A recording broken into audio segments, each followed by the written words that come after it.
નમસ્કાર શિક્ષક મિત્રો, આજે આપણે શીખીશું યુડાયસ પ્લસમાં કામગીરી છે એ શિક્ષકોએ પોતાના ક્લાસની કઈ રીતે કરવી. તો સૌ પ્રથમ આની અંદર તમને જે રીતે ગ્રુપની અંદર યુઝરનેમ ને પાસવર્ડ છે એ નાખ્યું હોય એ બધું અહીંયા કરી અને પછી નીચે અહીંયા કેપ્ચાની બધું લોગિન જે પણ કરવાનું હોય એ લોગિન પહેલાં થઈ જવાનું છે. એટલે હું અહીંયા કેપ્ચા વ્યવસ્થિત રીતે નાખું છું. એમાં ભૂલ હશે તો લોગિન થશે નહીં, જેની તકેદારી છે એ રાખવાની રહેશે. કેપિટલ હોય તો કેપિટલ અને સ્મોલ હોય તો સ્મોલ.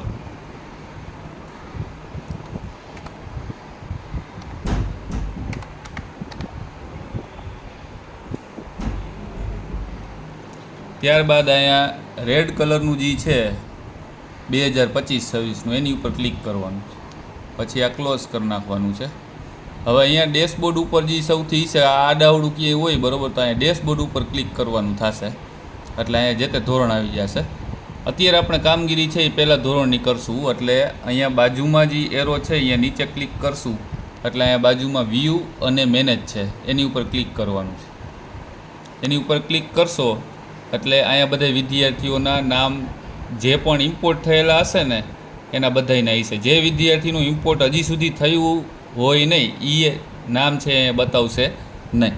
પણ સૌથી સરળ રીત છે એ રજિસ્ટરની અંદર એક પછી એક વિદ્યાર્થીઓ છે એ નામ સર્ચ કરતું જવું.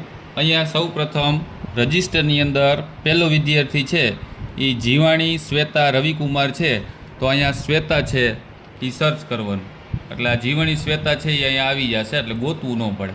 હવે અહીંયા તમે 3 કલરના રેડ બટન છે ને એ દેખાય છે, 3 ગ્રીન છે એ થવા જોઈએ. એટલે પહેલાં સૌ પ્રથમ જીપી ઉપર ક્લિક કરીએ.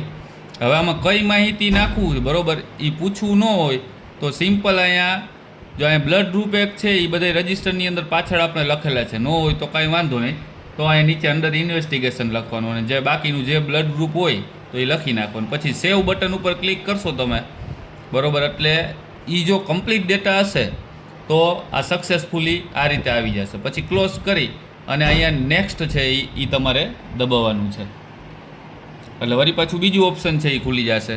હવે આ પહેલું ધોરણ છે એટલે એડમિશન નંબર છે અહીંયા આપેલા આમાં લખેલા નથી એટલે એ પણ રજિસ્ટરની અંદરથી આપણે જોઈ લેવાના કે આનું 20/79 એટલે 20/79 છે એ લખવાના.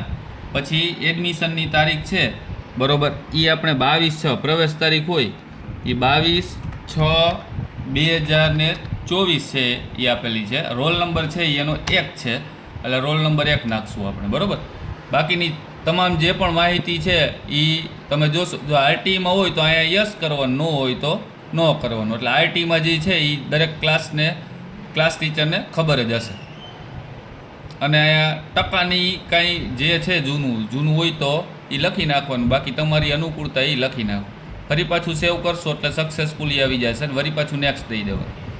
હવે આની અંદર ધ્યાનપૂર્વક જોજો, મોટા ભાગે આ બધામાં નો જ આવશે. ક્યાં યસ આવશે એ એક ધ્યાન રાખવાનું. બધામાં નો આવશે, આમાંય નો, ત્રીજામાંય નો અને ચોથામાં પણ નો. આમાંય નો આવશે, એનસીસીમાંય નો આવશે, આમાંય નો આવશે. હવે સ્ટુડન્ટની હાઇટ છે એ અનુકૂળતા મુજબ આપણે જોઈ લેવાનું કે પહેલાં ધોરણનો વિદ્યાર્થી હોય તો 3.5 થી 4 ફૂટ હોય એટલે 115 સેન્ટીમીટર અહીંયા સેન્ટીમીટરની અંદર છે અને વજન છે એ દાખલા તરીકે 21 કિલો છે તો 21 કિલો લખીને પછી અહીંયા સેવ બટન ઉપર ક્લિક કરશો એટલે વળી પાછું અહીંયા કહે છે કે એના ડિસ્ટન્સ છે એના ઘરનું ક્યાંથી થાય છે, તો ભાઈ આ ખાનપરના છે તો મોર દેન 5 કિલોમીટર છે તો સેવ કરી નાખવાનું એટલે આવી જશે.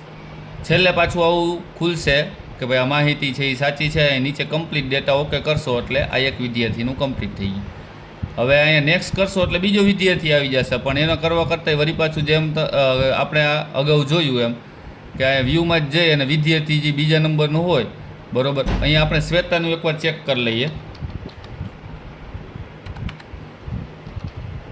તો અહીંયા જોઈ શકો છો બધી વસ્તુ છે એ ગ્રીન આવી ગઈ છે એટલે આ વિદ્યાર્થીનું કમ્પ્લીટ થઈ ગયું છે. હવે ત્યારબાદ બીજો વિદ્યાર્થી છે બરાબર એ સાવરિયા ધરતી છે બરાબર, તો એનું જો ઇમ્પોર્ટ થયેલું હશે તો બતાવશે, નકર નહીં બતાવે. તો આ સાવરિયા ધરતી છે એમાં એ જ રીતે આ એપીજીપીની બધું કમ્પ્લીટ કરી અને અહીંયા સેવ એન્ડ નેક્સ્ટ કરી અને ઓકે કરતું જવાનું. જ્યાં સુધી તમામ વિદ્યાર્થી છે એ ગ્રીન ન થઈ જાય, બરાબર, અહીંયા તમે જોશો એટલે વ્યૂ મેનેજમાં બધાય ગ્રીન થઈ જવા જોઈએ, ત્યાં સુધી આ કરવાનું છે, બરાબર.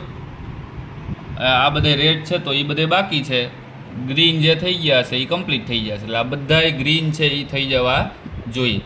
આમાં પણ જે પણ તકલીફ પડે તો ઓફિસની અંદર જાણ કરવાની થશે. Thank you.